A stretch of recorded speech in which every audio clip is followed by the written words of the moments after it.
What is going on, my Super Sandwiches? Romster here, back with some more Dragon Ball Super Talk, episode 64. We just watched it. It's incredible. Before we start talking about the episode, I do want to drop the disclaimer. We can officially tell you where to watch the show. Where can they watch it? Crunchyroll! Also, to those who are in Europe, you can go to daisuke.net and animelabs.com, which I don't think Anime Labs works in Europe, but I do know Europe can watch on daisuke.net. All three links to the show will be down below every single Saturday night at 9:30 Eastern Standard Time. 9:30 Eastern Standard Time. A new episode goes live literally 1 hour after it airs in Japan, or when it ends in Japan. And you can watch it in HD, it's free and subbed. And of course, if you watch it with the premium service, you can watch it without ads. So support the series officially. We mentioned this last week, mentioned it again. So, 64, where do we start? There's one thing I want to get into first. The one thing I did not like about this episode is the dog is popping out of nowhere. I was kind of confused. I didn't even know he was back there. That's so weird. There's one thing that I want to criticize of this episode, and that is they built up the fight last week with Vegeta. Vegeta comes back, he's like, no, there's one thing you'll never get right, and that's you don't have the same blood inside you. It's not the line at all. In fact, it completely probably that was butchered. Very dramatic. I butchered it, but whatever. It's not the point. I can't wait to see Chris Sabat do that, by the way. He was basically like, no, this is you might have Kakarot's body, but you'll never have a Saiyan cells, which you need. And like they hyped it up as if like this beginning of this episode is going to be epic with him beating him down, which it kind of was, but not really.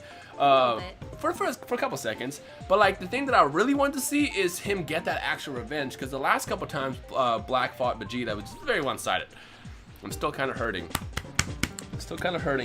The first time they fought, and he just stabbed him in his chest, and that's it. It was game over. Just Vegeta needs something. Anyway, so last week, we end the episode off on Vegeta basically going crazy. He had just trained on Spirit of Time, Room of Spirit of Time. He destroyed it because it's Vegeta, and he shows up in the future. He starts beating down Black, and then the episode ends. And it's like, oh, what's gonna happen? It doesn't really happen. The fight was still epic. Don't get me wrong. It was epic. It was. Did you like it? I did. I loved it. But then it stops. Because what happens is Black's like, oh, your source of power is your anger. That's how you got so strong. And then he did this weird thing where he basically stabbed himself, and he kept digging deeper with his blade. It was very weird. And then he pulled out a scythe, like, Nani? Like, Nani? Like literally just pulled out a scythe. And then this is when it gets even weirder. He slices, he opens like a rift or something, and then he's like, what is that? I don't know. Like, even I don't know. So I was kind of confused. Now my theory was because he used the time ring and the blade, he basically ripped open a hole in time. But you think it was something else, right? No, I did not say that I thought it was something else. What I meant is that when he was explaining what it was, he was just speculating himself. He does not even know himself what this is. And he was speculating, oh, maybe it's a portal to the past or the future, or maybe this is just my anger. Like he said it could have been just his anger. And this is where it gets weird, because what I thought Black was going to do is basically kick Vegeta into the rift and then close it. And it's like, that's it, game over.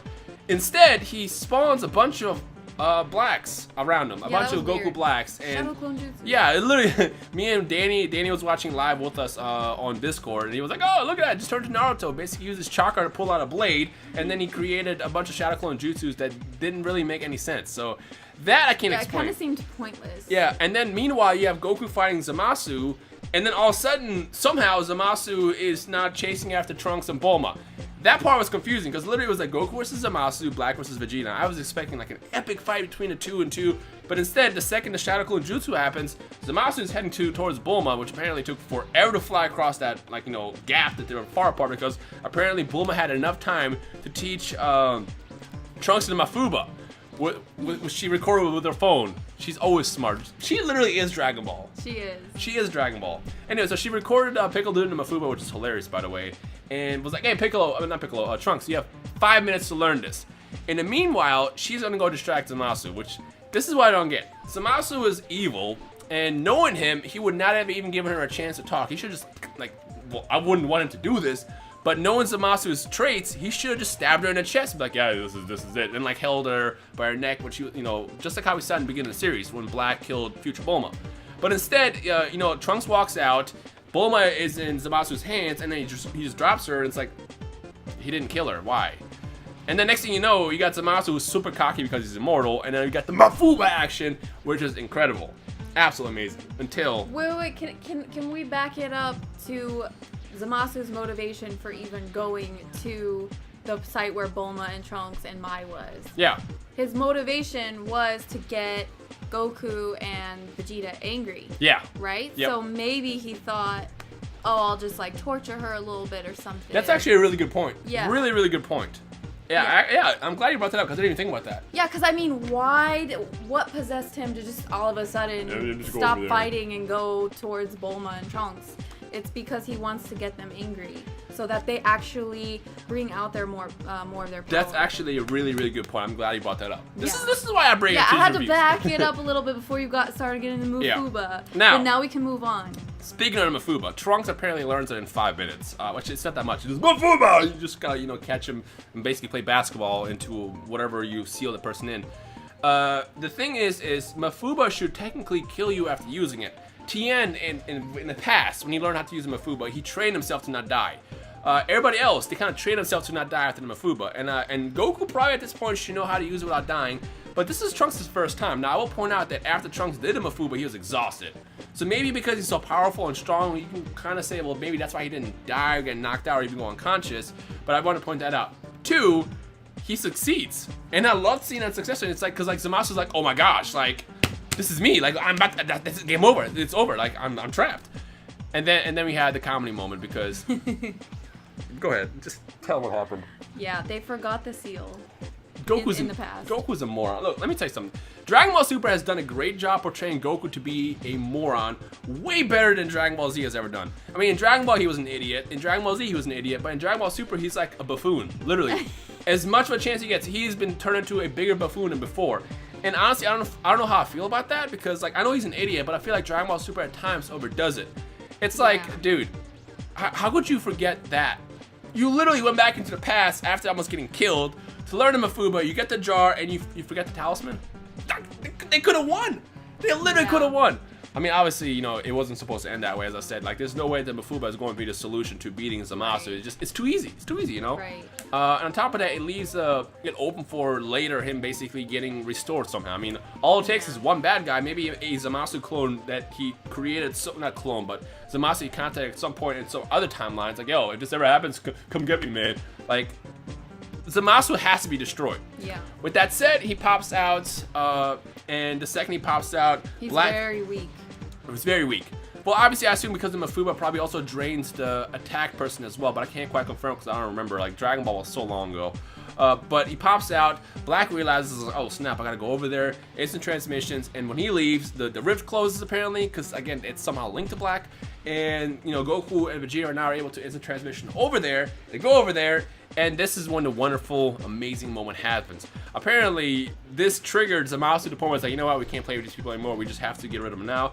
Even though technically, if they wanted to, they could have just like, first of all, Bulma, Mai, and the spaceship could have just been, not spaceship, time machine, could have just been destroyed by a quick ki blast. Like, he could have just done that, turn around, and gone after Goku and Vegeta. But for some reason, Zamasu was so triggered where he was like, you know what, let's get the trump card out.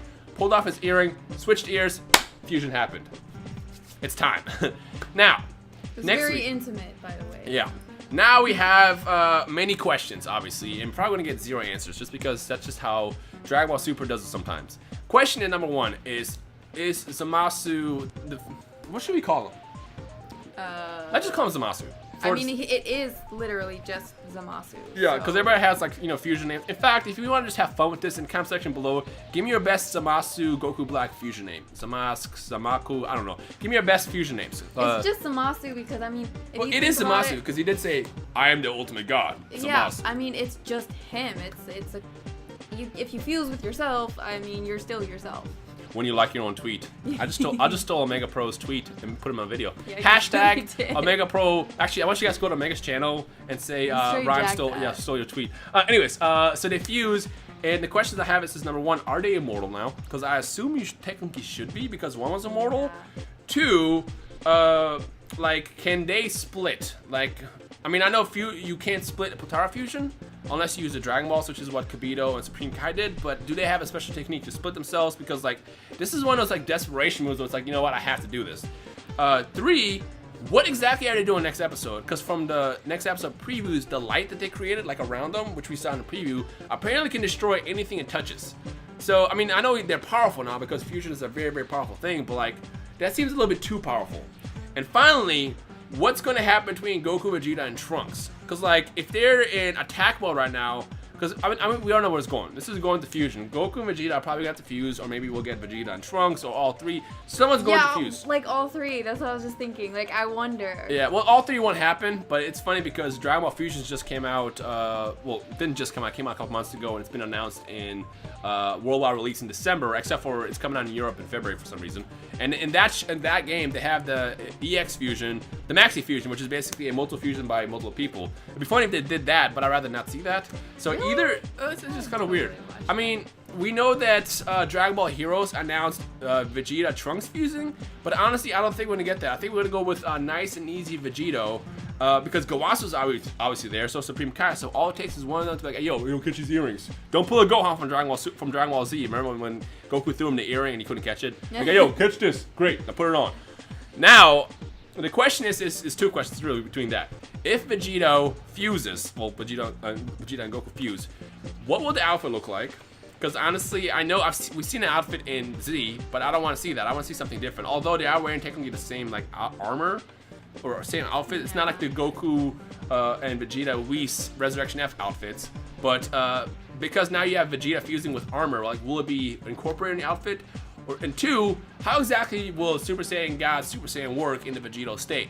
So hopefully we get that answered next week, but I feel like it's coming very, very soon, whether it be next week or the week after that, but I'm excited for that. And also we get to the point where the arc is going to be closing very soon. I do know that in December, Toriyama announced that they're going to announce, Toei announced actually, that they're going to announce the next major arc, which means whenever this arc ends in the next couple weeks or so, we're probably going to get like an in-between arc first, probably like middle of November to until middle of December, and then we'll get like a major arc after that, whether it's going to be the actual tournament that was announced after Universe 6 or something else. I think it's going to be something else.